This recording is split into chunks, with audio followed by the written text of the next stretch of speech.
Hey, Paul, are you there? You're over at your parents' place right now, right? Could you get back over here right away? Huh? Pardon me? I think the baby is coming. I should head to the hospital. Could you drive me there right away? No, can't do it. Wait, what? Why not?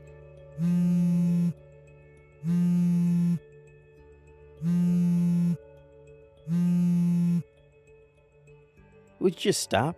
I said no, for God's sakes. Why do you just hang up? I said the baby is coming. I'm having contractions. Stop bothering me. I'm not going to no hospital. How could you say that, Paul? Do you realize what this means? If I don't go to the hospital right now, the baby will be in danger. Just call a darn taxi. You can use your phone still, right?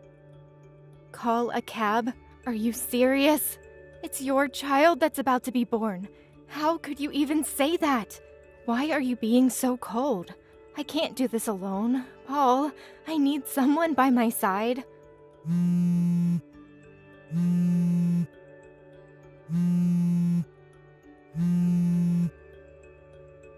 Damn it, you don't give up, do you? I'm too busy to deal with you right now. Don't tell me that Kathy is also having contractions. I remember her delivery date was about the same time as mine. I realize you're worried about your younger sister, but I'm in the same situation here, and you're my husband. Why do you ignore me and give priority to your younger sister? She's got her husband to look after her, doesn't she? Get your mom and dad to help out and work something out, would you? You don't all have to be over there.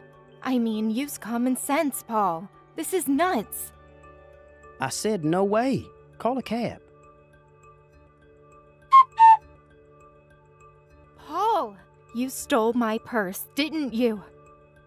Huh? What now? I was getting ready to go to the hospital by cab and checked my bag, and my purse was nowhere to be found. Oh, yeah.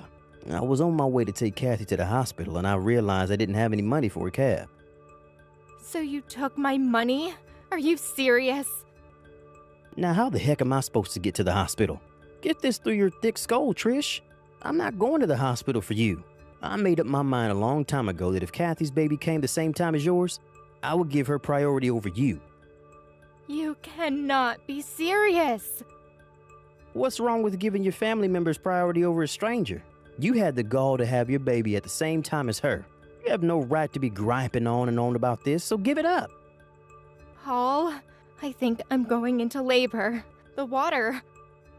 Come on, Trish. Forget the cab. Just have the baby in the bathtub or something. Figure it out yourself. And Trish, don't make a mess.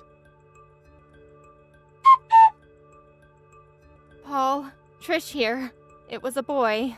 My neighbor, Carol, helped me out and took me to the hospital. I don't know what I would have done without her. You have got to be kidding me. You had to impose on your neighbor? I had no other choice. I had no money for a cab. I could hardly walk, for God's sake. Carol has kids, so she knows exactly how I felt and knew exactly what to do. Without her help, I don't know what would have happened. Once I'm back from the hospital, and if you have time, please thank her. I can't believe you. We need to be on good terms with our neighbors. Don't go giving our neighbors a hard time, would you? Hey, Paul, when are you coming to the hospital? I mean, you could at least pay one visit. I know you're all worried about your sister, but you're a father now. Don't you even want to see your son? As a father, that's the least you can do. Sorry, but I just can't do that right now. Kathy wants me by her side. I just can't leave her. After giving birth, she's really drained of strength, not to mention her emotional state. No, I'm gonna stick by her side until it gets better.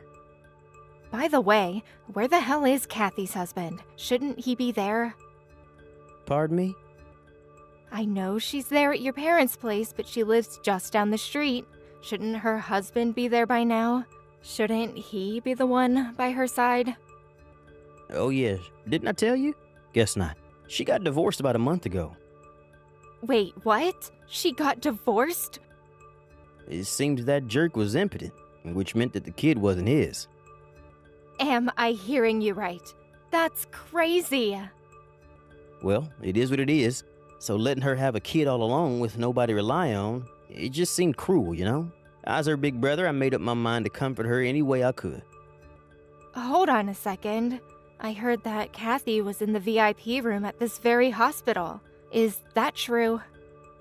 Yeah, that's right. Don't go complaining that you had to stay in one of those rooms with several other patients. I'm not in the mood to hear that. Relative to what you were saying, I sort of think that Kathy's husband would be demanding compensation for, it seems obvious. She's not exactly well off with that hanging over her head. How could she afford to stay in a VIP room? Yeah, well, I paid for all that. You cannot be serious, Paul. We can't afford to pay the hospital fee for 2 women. Are you nuts? So you saying I should just dump on Kathy, huh? My little sister? No, I'm not saying that. All I'm saying is that I wish you would have talked to me before making such a decision. Just think of our financial situation. There's no way we could afford to put her up in a VIP room. Quit yapping on about what's already been done. What's the use? If you keep this crap up, Trish, I may even think about divorcing. You don't want that, do you? Pardon me? You're the one that's gonna pay the price if that happens. You have no parents or siblings to fall back on. That's a low blow, Paul.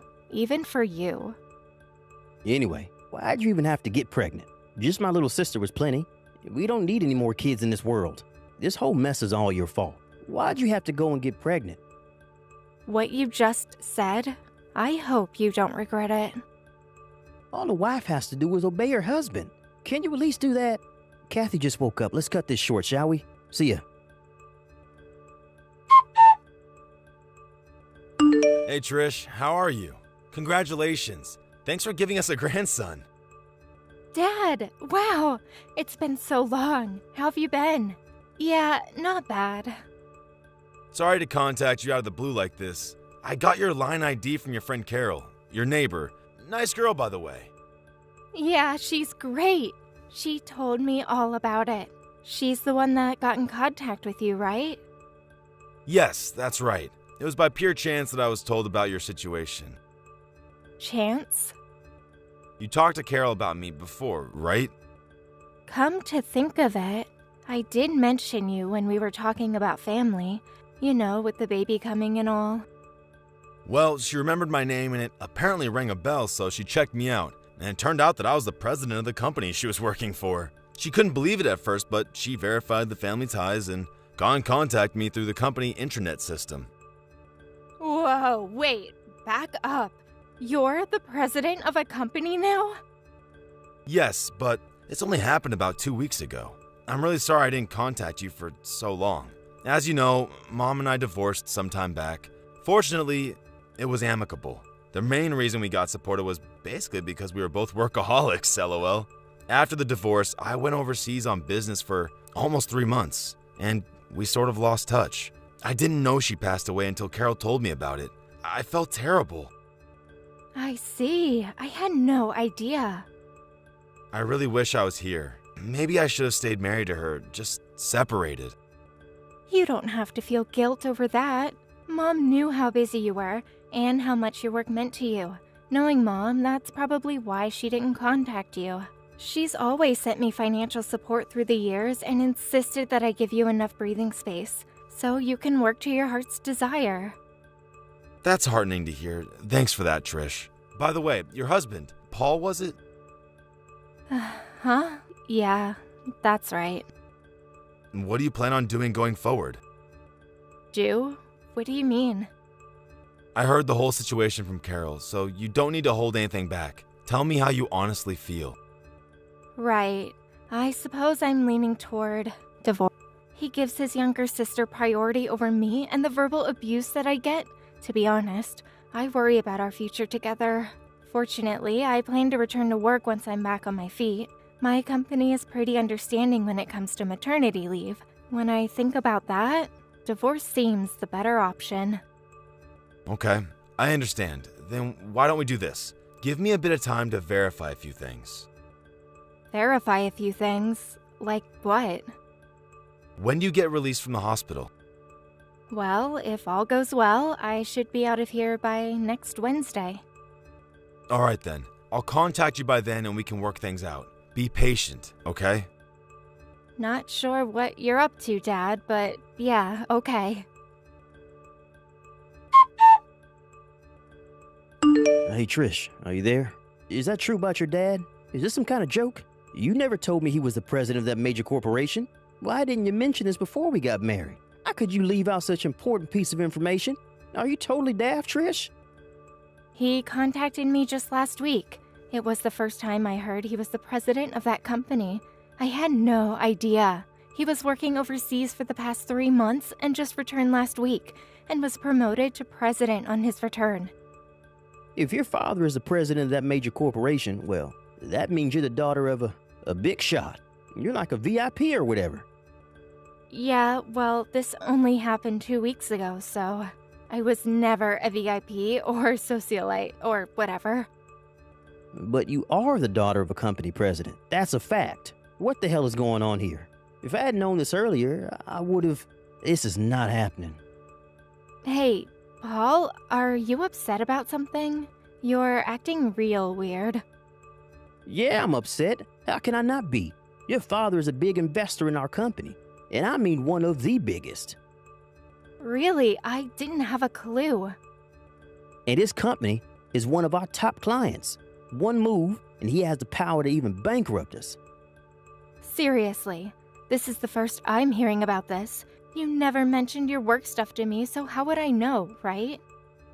Apparently, your father contacted the president of my firm and wanted him to check out his employees. He eventually heard there was some sort of shenanigans going on. They found out that me and Kathy's work performance was, not up to par.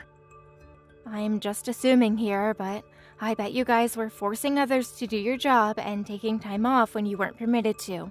Is that about right? Huh? Hold it a sec. Why do you know that?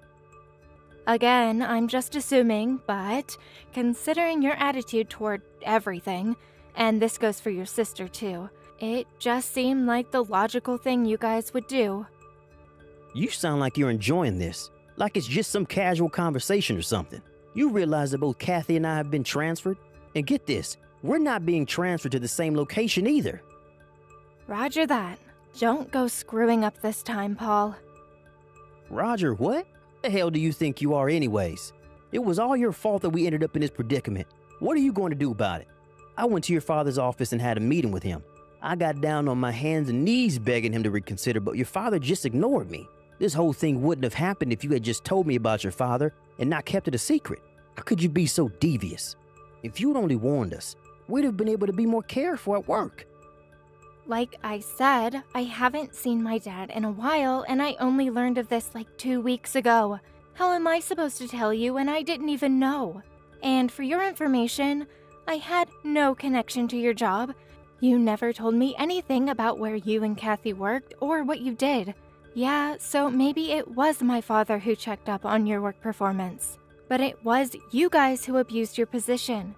To me, it looks like you guys are the only ones that are ultimately responsible. Don't blame all this on me. And another thing, I plan to divorce you once and for all. What? Wait, divorce?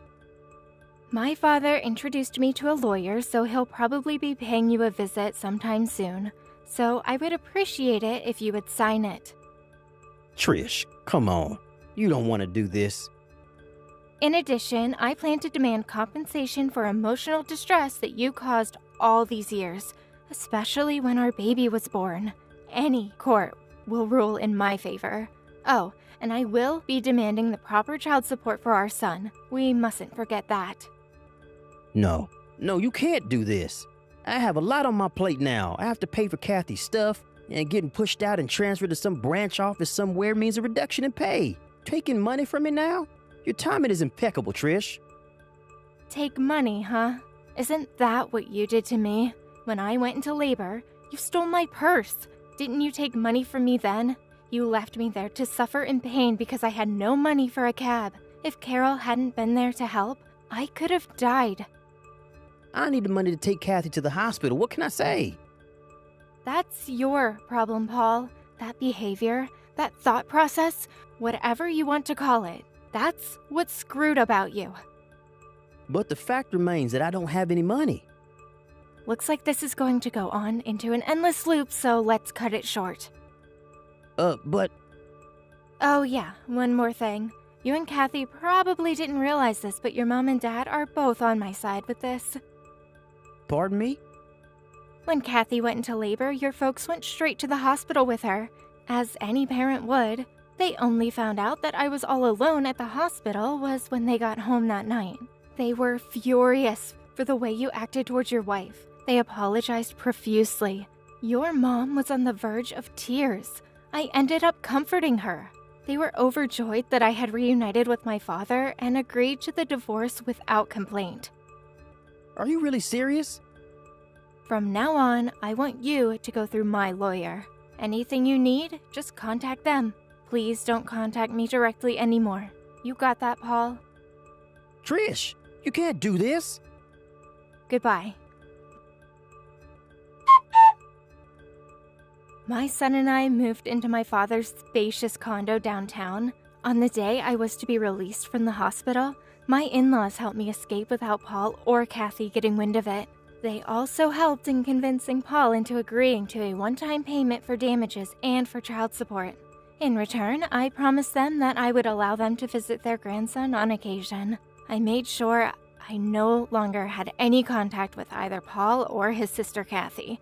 I later heard that Kathy resigned from the company due to where she was being transferred to, and that she wanted to be with her brother.